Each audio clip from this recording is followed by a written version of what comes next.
On frame 7 out of 15 is where I'm at. We're going to do some practice with algebraic expressions.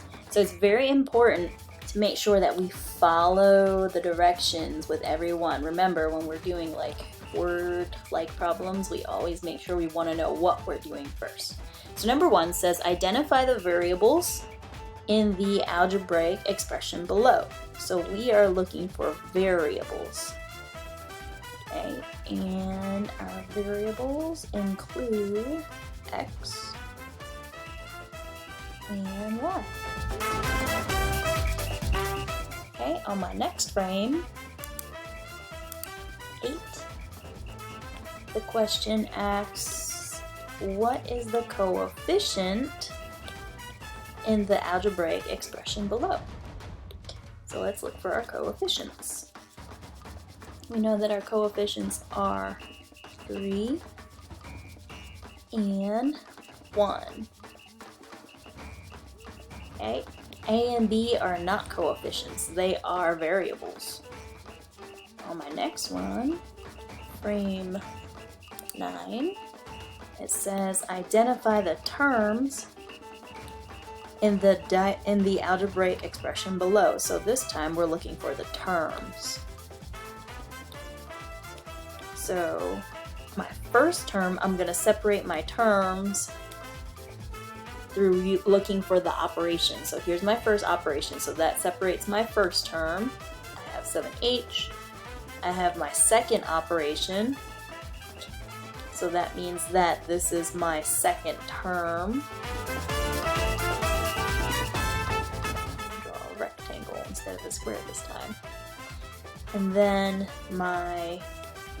after that operation, my x is my next term. Okay, notice that all these terms are not alike. Okay, this one has a 7h, this one has a 2, and then this one has an x to the second power. Okay, there's different things that are attached to it or not attached to it. Okay, so this is just a constant. Alright, and my next frame, it says identify the variables. Whoops. It says identify the variables in the algebraic expression below. So I'm looking for variables. So some of my variables can include this h, can include this g, and this f. Okay, those are variables, those are my letters. And let's take a look at number 5. Identify the constants in the algebraic expression below. So now I'm looking for my constants. My constants are my numbers. So that means my 4, my 9. Okay, this is not a coefficient. It is a coefficient because there's a letter right next to it. So it's not a constant, okay?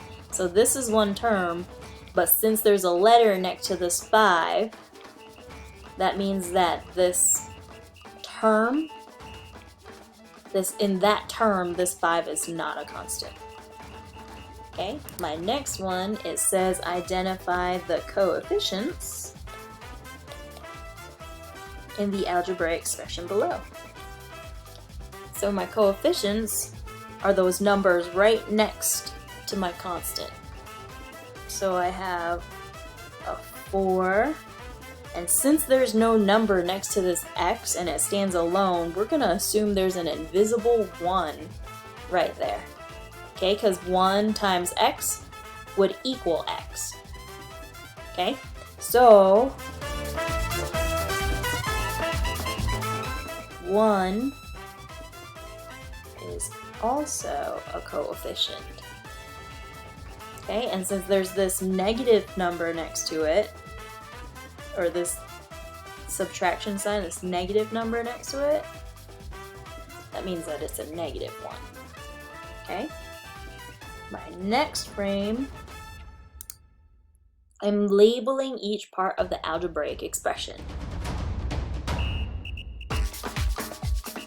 So once again, I'm going to mark off my terms. So this 5f gets a circle, 2g gets a square, this h gets a triangle, and this one gets a star. And I'm just making up shapes as I go. You can shape it to whatever you want it to be. Okay, so now that I separated my terms, I notice that I have 4 terms here. Okay, my first term has a coefficient and a variable. The reason why we separate the terms first is so that I can tell what's a coefficient and what's a constant. Okay, and then I have my variable here.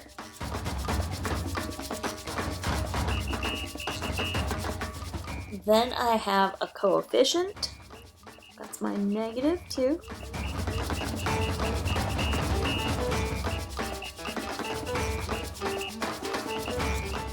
Then I have my variable. That's the g. Okay, then I have this variable that stands alone.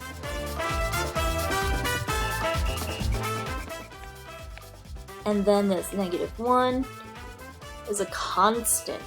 There's no letter, there's no variable next to it. So this is a constant.